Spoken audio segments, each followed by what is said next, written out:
evening. Welcome to Markets Today. I'm Lata Venkatesh. With me is Surabhi Upadhyay. The markets tried to, that is the Nifty, tried to get to the 8600 mark. Stayed there for a little bit, but couldn't quite hold on to those gains. However, net, the Sensex and the Nifty ended in the gains. But what stopped today was the rally in the midcap space. That kind of stopped on its rails, and we saw the mantle being taken over by the Sensex and the Nifty. Is this rally on? Well, it does look like the ticker is bidding up the prices, but 8,600 to 8,650 has been a formidable resistance zone.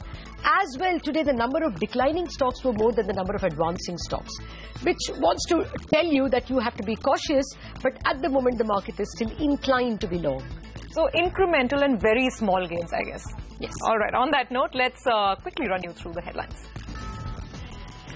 Range-bound trade on Dalal Street today with bulls prevailing in the end. The Nifty gains 0.25%, ending just below the 8,600 mark. The Sensex puts on 75 points. Banking and pharma stocks see buying, but FMCG and metal shares remain weak. Midcaps finally break their sprint, with the midcap index ending with a minor loss. Motherson Sumi loses 5% on disappointing numbers. Polaris sees pressure despite reporting in-line numbers. Cummins and JP Power rally 12 to 20% as results beat estimates handsomely on several parameters. Tata Steel moves higher after CNBC TV 18 reports that the company is embarking on a deleveraging exercise. The company is likely to sell 5.5% stake in Tata Motors for 5,500 crore rupees. Tata Group is expected to be the likely buyer. After 40 years of wait, the Employee Provident Fund Organization, the EPFO, finally opens its investment portfolio to Indian equities. The fund will invest 5,000 crores in the Nifty and Sensex ETFs, exchange-traded funds, this financial year. Investment amounts may be raised next year if the first-year returns beat expectations. Well, those were some of the very important market-moving headlines. Here are the experts that we have lined up on the show for you. Market expert Ratnesh Kumar will join in with his take on where he sees markets and several sectors heading. From the global space, Adrian Moat of JP Morgan and a very important investor in India, Adrian Lim of Aberdeen Asset Management, tell us how they are reading the global signs and the incremental money that will come into India. We'll also give you some perspective on emerging markets from Jonathan Garner of Morgan Stanley. Okay, so lots of big opinion coming your way, but first let's tell you what exactly happened. The bulls have managed to retain their stronghold on Dalal Street. A steady session for our equity markets, ending with some marginal gains. Anuj Singhal is here with a wrap of the day's trading highlights. Anuj. Yeah, the midcaps lost a bit of steam today, but that's par for course really with the kind of gains that we have seen. It was all about Nifty today actually. It flirted with 8600, even kissed that, but finally closed below that. But in the midcap space, it was all about results. A lot of stocks rallied because of results, and a lot of stocks fell because the numbers did not match up to the kind of rally that we had seen. I'll talk about that in a bit, but first let's talk about the large stocks because it was a large stock day today. On the gaining side, you had stocks like Larsen & Toubro, Dr. Reddy's, Tata Motors, all of them up around 2% in trade. Then we had banks, and especially PSU banks, which rallied in trade after a one-day cool-off. So stocks like SBI and PNB were up, and from private banks, we had Kotak that was up about close to 2%.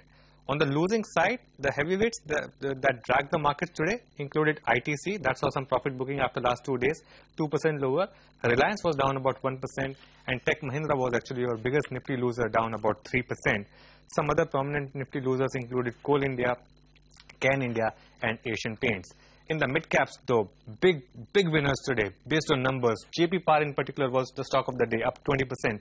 Cummins was closely there, about 13% higher, and Orchid Chemicals was up about close to 14%. There were some losers as well, though, and that's the problem of this market. Some of the stocks have run up so much that it's tough to justify the kind of valuations post numbers. Motherson Sumi and Bata were the prime example. Both stocks down 5%, and India Cements was down about 4%. So that's the market for the day. 8600 is almost there, but last time around as well, the market slipped from 8620, 8630. So the bulls would have that memory also in their mind. All right, certainly that's true. The other point to note about today's market, Anuj, is that the advancing stocks were fewer than the declining stocks. So it wasn't just that the mid-cap index lost a little bit of steam. The Nifty also didn't quite end at the highest point of the day. So the resistance of 8,600 was important. And adding to all this, the advanced declines indicated that the number of declining stocks are more, which means somewhere there are a bit of butterflies for traders at these elevated levels. Must take a look at the capital goods sector. Cummins was the one that appears to have turned the tide. The numbers were excellent. They had some other previous numbers. Volt-Amp was very good. Likewise, AIA Engineering had reported good numbers. So all these largely capital goods names had reported good numbers, and that seems to have given wings also to the two big capital goods boys, L&T. That was the standout performer today with 3% gains. And BHEL also did not do too badly, except that towards close, BHEL saw a bit of profit taking. But capital goods, to some extent, was the flavor of the day, if you discount the last 5 minutes in the BHEL. That perhaps a little ahead of its earnings, though we already get provisional numbers from BHEL, but we will have final numbers tomorrow. All right, on that note, let's quickly move to our first market guest for today. Adrian Moat, MD and Chief Equity Strategist for Asia and Emerging Markets at JP Morgan, says Indian macros are on a recovery path. I think there are some macro factors to look at. We've just had a relatively dovish statement from the Reserve Bank. We think structurally Indian inflation continues to move lower, and that there is a potential for India and countries like Indonesia, where they have high policy rates, to bring down those policy rates. And in quite a meaningful way. If we keep policy rates where they are, then real rates are going to be high in India, and that will suppress growth. So yes, if the RBI does not move in the second half of this year, I think that will be a negative for the market. India's premium to global equities is actually very narrow at the moment. India is the fastest growing large economy globally. It's got a structural story in terms of a more benign inflation outlook, and there is generally more comfort around the governance, the policy in India. So I do think the market can sustain high valuations. Unfortunately, the trend throughout emerging markets has been earnings downgrades. Now, if we enter into more of an easing cycle in India, then that's probably going to be a story for faster growth in calendar year 2016. Okay, and now to a CNBC TV exclusive. Sources tell us that Tata Steel is looking to sell some of its stake in its associate company, sister concerns, Tata Motors, in one or two tranches. Kritika Saxena broke that story for us, and she's joining with all the details. Kritika? Well, we had reported this earlier as well, that eventually Tata Steel will sell the cross-holding that they hold in group companies to be able to bring down debt. Now, just yesterday, they have sold their entire stake in Titan to Tata Group for about 1,300 crore rupees. What I understand is that the next in line is Tata Motors, and that's really the icing on the cake as far as their cross-holding is concerned. They will look at other companies like Tata Power, TRF as well, but Tata Motors, the 5.5% that Tata Steel holds in it is likely to be sold in the next 2 to 3 months. Tata Group will mostly emerge the buyer, and this is likely in about 1 or 2 tranches. Mostly it will be 2 tranches and could be done via a block deal. Now the valuation of this is a fat 5,500 crore rupees, but Tata Steel will not stop at that. Remember, they have a debt of 70,000 crore rupees. They've been looking at bringing this down, but no luck in the last 2 years. So once their sale of the long products business in Europe is completed, I understand from my sources that they're looking at other assets in Europe to be able to bring down debt, and they are looking at getting at least 4,500 to 5,000 crore rupees from sale of European assets and from the entire consolidation that they're looking at over the next 1 year. So all in all, it's a debt reduction drive of almost 10,000 crore rupees that the company is looking at. Simultaneously, they will be refinancing debt to be able to bring down their interest costs. So all in all, by the end of next couple of years, they want to bring down debt significantly by at least 10%. Okay, Kritika, thanks for that story. Now let's move on to some earnings. Auto ancillary company Motherson Sumi fell over 5% today after reporting a disappointing set of first quarter numbers. Consolidated EBITDA margin came below street expectations despite a 62.5% jump in net profit. Looking forward, the company says the deal pipeline remains quite strong and it plans to set up 20 new plants this year. We will give you a guidance on our new orders booked in the next quarter, the half-yearly results. This time what we do is we give you what new plants we are setting up. We have added that to our presentation. So you can see that there are 20 new plants that are coming up of different, all coming up within the 15, 16, going up to as far as 18, 19. So that's the new thing that we do. 6 months we give you the plants, 6 months we give you the order book. Okay, that was Motherson falling short of street estimates, at least in the first quarter. Moving on, for the first time in its 63-year-old history, the government's pension fund has decided to invest in the equity market. Calling it the first step towards enhancing returns, the Employee Provident Fund organization has decided to pump in 5,000 crore rupees this fiscal into the equity markets. EPFO has decided to invest only 5% of its total corpus as of now. It's expecting returns of around 8.75%, and if that happens, then the investment limit may be hiked to 10%. This is a crucial development, and here's why. EPFO has a total corpus of a whopping 8.5 lakh crore rupees, and the organization has about 4.6 crore subscribers. The chairman of the EPFO said, and of course that's the Labour Minister himself, said that the decision was taken after wider deliberations and investments will be made with utmost caution.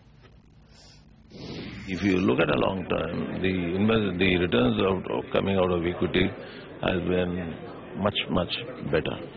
So now everyone is slowly, this particular debate has been going on for a long time. And finally, I'm very happy that the debate is now gradually coming to a conclusion by everyone realizing that, well, it's not such a bad thing. And number two, what is the universal experience? Worldwide experience has been provident funds are one of the most aggressive investors in equity all over the world. And many of them have benefited. So everyone is watching what is happening elsewhere. And what about the rate of interest? If you are going to rely entirely on fixed income, especially your government securities, the maximum you can get is 7.8 today, for instance. So are you satisfied with 7.8? No. So everyone is wanting higher return.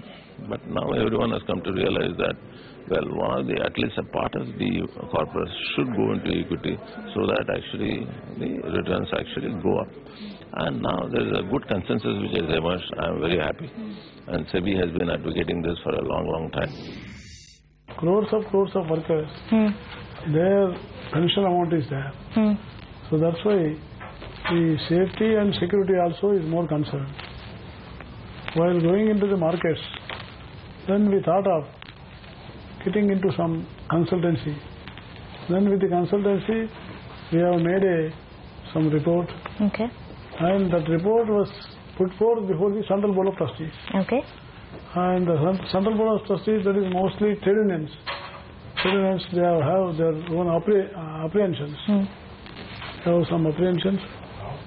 But after making presentation and discussions, so smoothness has come. All right, this can be big. At the moment, it's a small portion of the EPFO, but incrementally, this could be big. On that note, let's get you some more expert voices who have anyways been investing in India. Adrian Lim, the investment manager of Asian equities at Aberdeen Asset Management, says India looks relatively attractive among other emerging markets.